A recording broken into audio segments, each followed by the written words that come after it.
ನನ್ನ ಶಿವಗಾಮಿ ಬಂದಾಗ ನಾನೇನಂತ ಹೇಳಿ?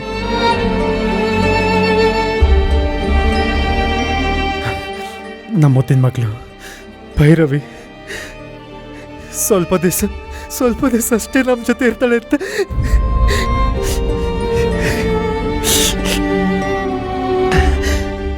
ಆಮೇಲೆ ಯಾವತ್ತೂ ತಿರುಗಿ ವಾಪಸ್ ಬರ್ದೇ ಇರೋ ಜಾಗಕ್ಕೆ ಹೊಟ್ಟೋಗ್ತಾಳೆ.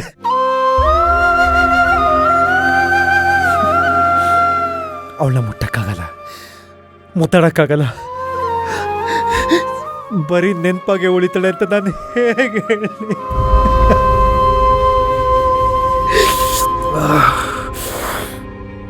ಶಾಂಭವಿನ ಕಳ್ಕೊಂಡಾಗ್ಲೇ ಅರ್ಧ ಜೀವ ಹೋಗಿದೆ. ಇನ್ನು ಭೈರವಿನೂ ಇರಲ್ಲ ಅಂದ್ರೆ ಶಿವಗಾಮಿ ಹೇಗೆ ತಡ್ಕೋತಾಳೆ?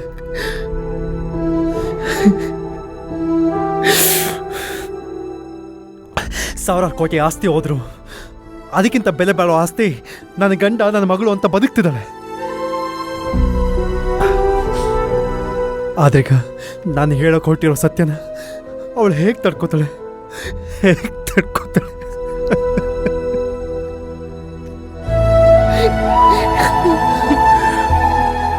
ಅವಳು ಎದೆ ಹೊಡ್ಕೊಂಡು ಸತ್ತೋಗ್ತಾಳೆ.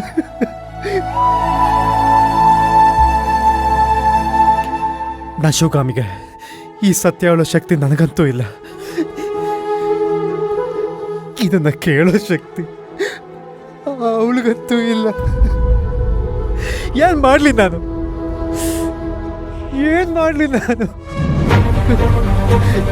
ಅಶೋಕ್,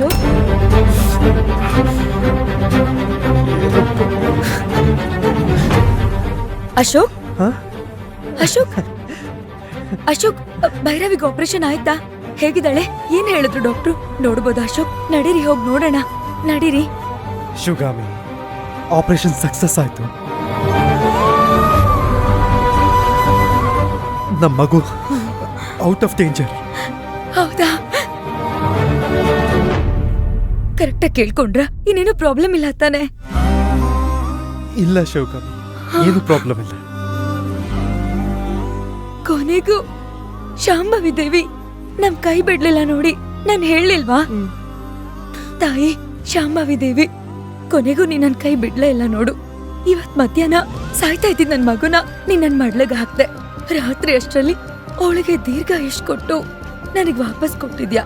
ಅಷ್ಟ್ ಸಾಕಮ್ಮ, ಇಷ್ಟೇ ಸಾಕು ನನಗೆ. ಇನ್ನೇನೇ ಕಷ್ಟ ಬಂದ್ರು ಎದುರಿಸ್ಕೊಂಡು ಹೋಗ್ತೀನಿ. ಯಾಕಂದ್ರೆ ನನ್ ಗಂಡ ನನ್ ಮಗಳು ಇಬ್ರು ಇನ್ಮೇಲೆ ನನ್ ಜೊತೆಗೆ ಇರ್ತಾರೆ. ನಾನು ಎಲ್ಲೂ ಹೋಗಲ್ಲ.